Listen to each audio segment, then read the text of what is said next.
Hey, my friend. Today, I want to take you on an amazing journey through time. Are you ready? Imagine a thin man with glasses, wearing simple clothes, and holding a wooden stick. He had no army, no guns, but he had the power to bring down a giant empire. He fought with peace, he battled with love, and he changed the world with patience. His name was Mahatma Gandhi. Maybe you've heard his name before, but today you will hear his real story from the beginning to the very end. This story is written in easy English just for you, so you can understand it, enjoy it, and learn at the same time. So stay with me till the end, because you'll learn things that may surprise you. And if you like this story, don't forget to hit the like button, leave a comment about your favorite part, and subscribe to my channel for more powerful and inspiring stories. Now, let's go back to India, to the year 1869. This is where the story of a true hero begins. Mahatma Gandhi was born on October 2nd, 1869, in a small town called Porbandar in the state of Gujarat, India. His full name was Mohandas Karamchand Gandhi. Later, people started calling him Mahatma, which means great soul. But when he was a child, he was just little Mohan. Mohan was a quiet and shy boy. He did not talk much. He was not strong or brave, and he was often afraid of the dark and even of ghosts. He liked to be alone, read books, and think deeply. His father, Karamchand Gandhi, was an honest and respected man who worked as a chief minister in the local government. He taught Mohan about truth, duty, and discipline. His mother, Putlabai, was very religious. She prayed every day and often fasted, did not eat food for a day or more. She was kind, peaceful, and full of love. Mohan learned many important values from her, like honesty, nonviolence, and respect for others. As a child, Mohan was not a great student. He was average in school, and sometimes he felt nervous around other kids. But one thing made him different. He always tried to do what was right. He hated lying. One day, Mohan stole some money to buy cigarettes. He later felt very guilty and wrote a letter to his father, saying sorry and asking for forgiveness. His father did not say a word. He just cried. That moment touched Mohan's heart deeply. He never forgot it. He promised himself he would always tell the truth from that day. Mohan also loved reading stories about brave people, especially from Indian history and mythology. He was inspired by heroes who followed the path of truth and justice. These stories planted the seeds of courage and leadership in his heart. At the age of 13, Mohan was married to a girl named Kasturba, who was also 13 years old. It was a common tradition in India at that time. At first, he didn't understand marriage well, but over time, they built a strong bond. Kasturba later became one of his biggest supporters. When Mohan was a teenager, his father became very sick. Mohan stayed with him and helped care for him. After his father's death, Mohan felt a deep sadness, but he also became more serious about life. He wanted to become someone his parents would be proud of. Later, Mohan passed his exams and graduated from high school. His family had big hopes for him. They wanted him to become a barrister, a kind of lawyer, and bring respect to the family. And so, at the age of 18, young Mohandas Gandhi packed his bags and got ready for a big journey to London, England. A shy Indian boy was about to step into a big new world. In 1888, when Mohandas Gandhi was 18 years old, he left India and traveled to London, England to study law. It was his first time leaving his country. He felt excited, nervous, and a little scared. Before he left, many people in his community told him not to go. They believed that crossing the ocean and living in the West would make him lose his Indian values. But Gandhi made a promise to his mother. He would live a simple and clean life, eat vegetarian food, and stay true to his religion and culture. When Gandhi arrived in London, everything felt new and different. The streets were busy, the weather was cold, and the people dressed in fancy clothes. He wanted to fit in, so at first, he tried to act like the British. He wore a black suit, a top hat, and took dancing and speaking classes. But soon, he realized that this was not who he really was. He decided to stop pretending and live simply. Gandhi faced many challenges in London. Finding vegetarian food was very hard. In the beginning, he struggled to eat well and stay healthy. But instead of giving up, he found a vegetarian restaurant and started reading books about the benefits of eating plant-based food. He even joined the London Vegetarian Society and made new friends there. During his time in London, Gandhi read many books about religion and philosophy. He studied Hinduism, Christianity, Islam, and other religions. He was especially inspired by a book called the Bhagavad Gita, which became one of the most important books in his life. This book taught him about self-discipline, inner peace, and doing one's duty without expecting rewards. In 1891, after 3 years of study, Gandhi passed his law exams and became a qualified lawyer. He had worked hard, stayed honest, and kept the promise he made to his mother.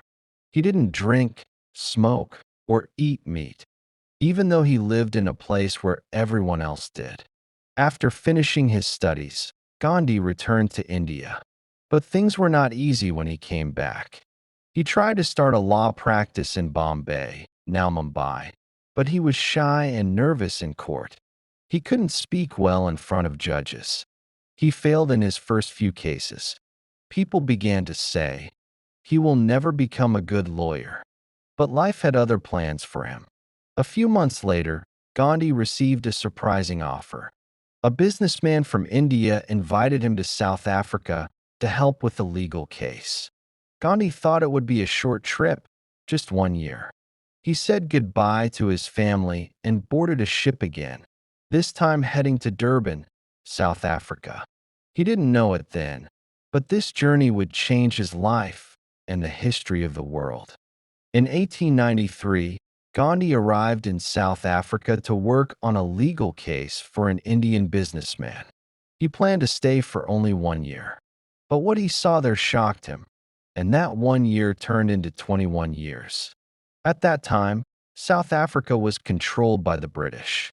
There were many Indians living there, but they were treated very badly. They were not allowed to vote. They could not walk in certain places, ride in first-class trains, or even walk on the sidewalk sometimes. They were called names, beaten, and treated like second-class citizens. Gandhi faced racism soon after arriving. One day, he bought a first-class train ticket, but a white man told him to move to third class.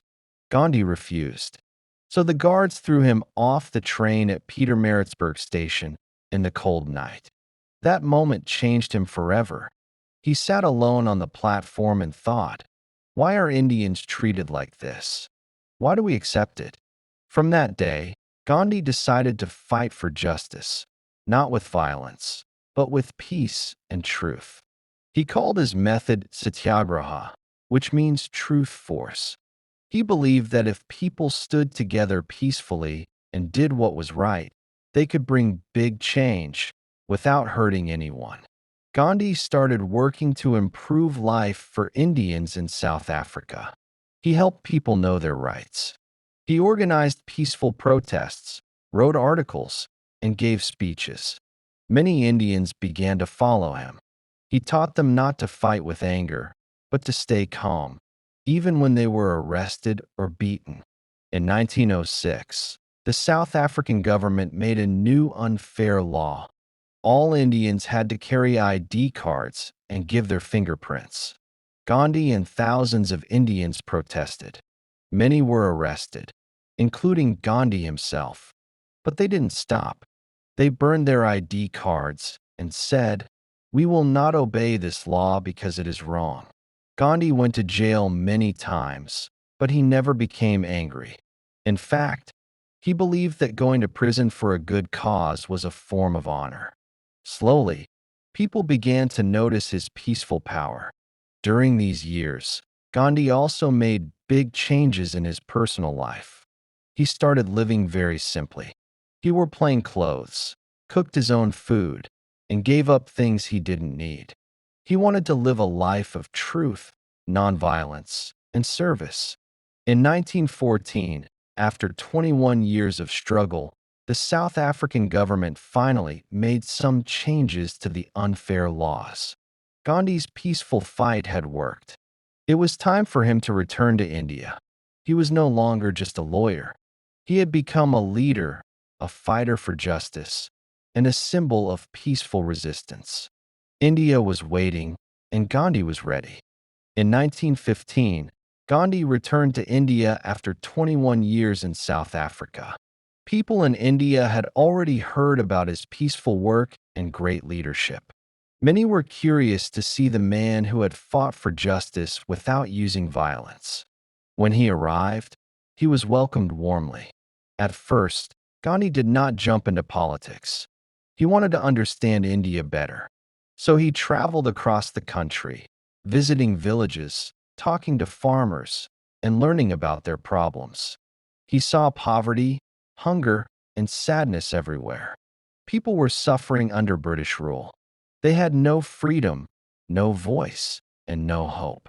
Gandhi wore simple clothes, a cotton dhoti, a kind of cloth wrapped around the waist, and lived like the poor. He wanted to feel their pain.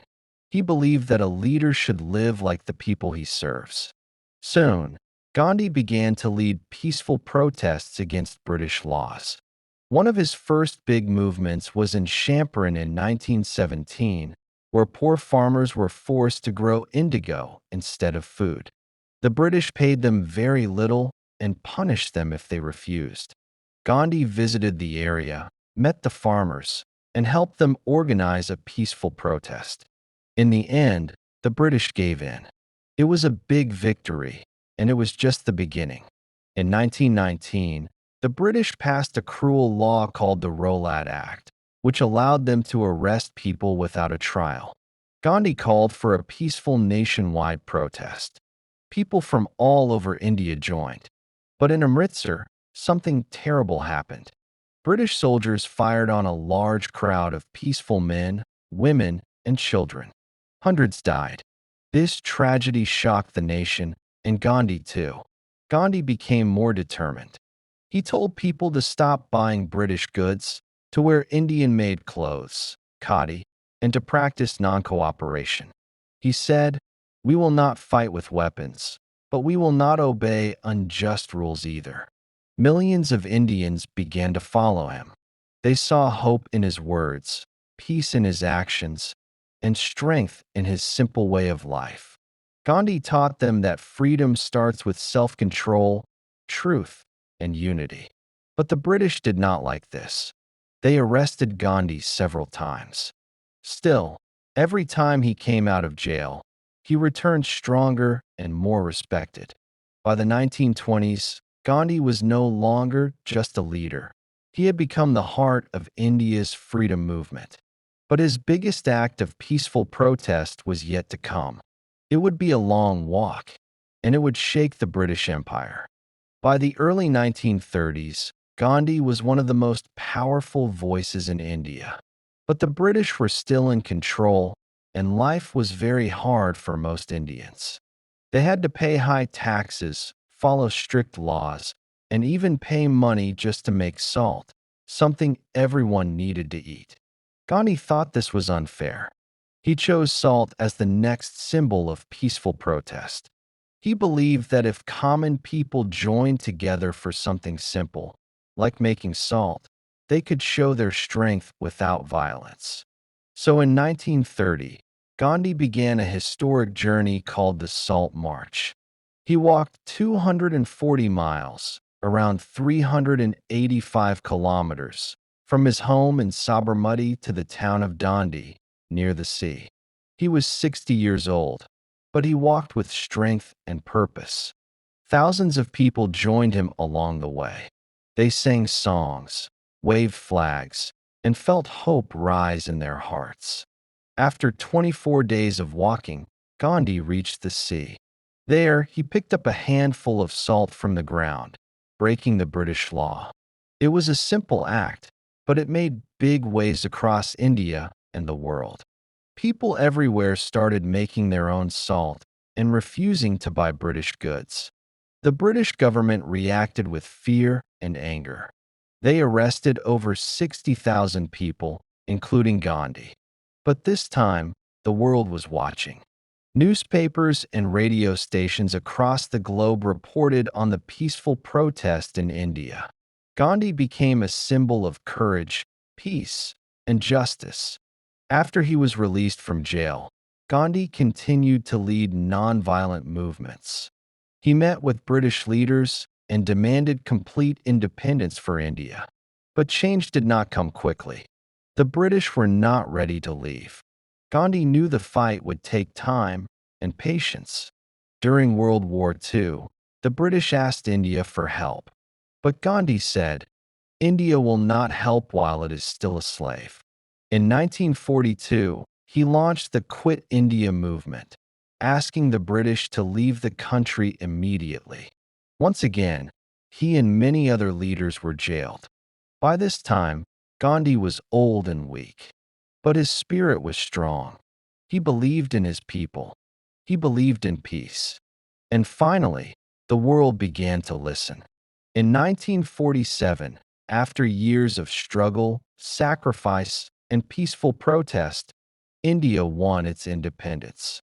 The British left. The Indian flag was raised. The dream had come true. But Gandhi was not celebrating, because something painful had also begun. India was finally free in 1947. The British had left, but freedom came with pain. There were deep divisions between Hindus and Muslims. Many Muslim leaders wanted a separate country where Muslims could live freely. So, India was divided into two nations, India and Pakistan. This event was called the Partition. Partition caused massive violence. Neighbors who had lived together for years suddenly turned against each other. Millions of people had to leave their homes. Hindus moving to India, Muslims moving to Pakistan. On the roads, trains, and fields, there was bloodshed. People were killed simply because of their religion. Gandhi was heartbroken. He had always dreamed of a united India, where all religions could live in peace. He said, "India belongs to all those who live in it, whether Hindu or Muslim." But now, the country was tearing itself apart. Instead of celebrating independence, Gandhi spent his time traveling across India, trying to stop the violence. In Calcutta, he walked through the streets, visiting both Hindus and Muslims. He asked them to stop fighting. He prayed, fasted, and spoke of peace. When riots broke out, Gandhi went on a hunger strike. He said, "I will not eat until the killing stops." People were shocked. Slowly, the violence began to calm. Even those who hated each other listened to Gandhi's words. His body was weak, but his spirit still had power. But not everyone agreed with him. Some people believed Gandhi was too kind to Muslims. They said he had given too much. One of them was a man named Nathram Godse. He believed Gandhi had betrayed Hindus. On January 30th, 1948, Gandhi walked out into a garden in New Delhi to pray, as he did every day. People gathered to see him. He smiled, raised his hands in greeting, and took a few steps forward. Then, 3 gunshots rang out. Gandhi fell to the ground. His last words were said to be, "Hey Ram," meaning, "Oh God." The world was shocked. The man of peace had been killed by violence. India cried. People of all faiths, Hindu, Muslim, Sikh, Christian, mourned his death. Leaders from all over the world sent messages of sorrow. Gandhi was gone, but his message lived on. Mahatma Gandhi's body was gone, but his spirit lived on in the hearts of millions.